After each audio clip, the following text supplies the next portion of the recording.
You start out thinking that could never be me, thinking they're all someone else's sister.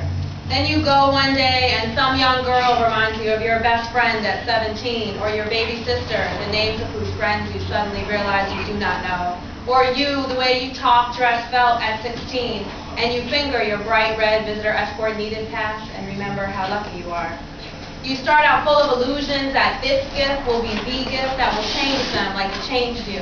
Then you run into a former student, your favorite student, even though you're not supposed to have favorites, who has just finished her 8-hour all-night shift as a prostitute, and you start to wonder what gift you gave her, if you gave her anything, and you stop romanticizing things, because that won't help the 17-year-old who's crying all her mascara off.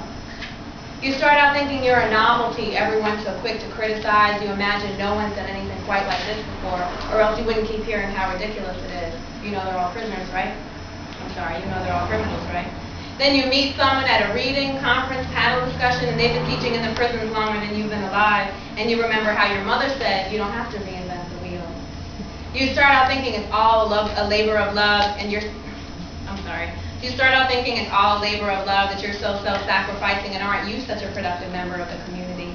Then you don't go for a day, and your spirit sags all week, and you realize you've been getting more than you've been giving all along.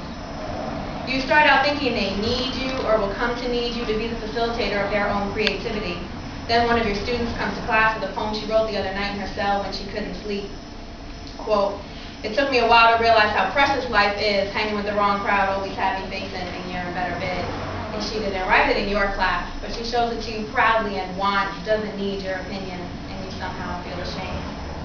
You start out thinking, how can I inspire them? What can I say, do, be, to wake words in them? Then one day a student with a story longer than your life tells you, you're an inspiration. You say, no, you're an inspiration. And she looks at you with those wise, former drug addict, mother of 6 eyes, as if to say, shut up and listen, little girl. And says it again, you're an inspiration. And if you were anywhere else, you'd cry.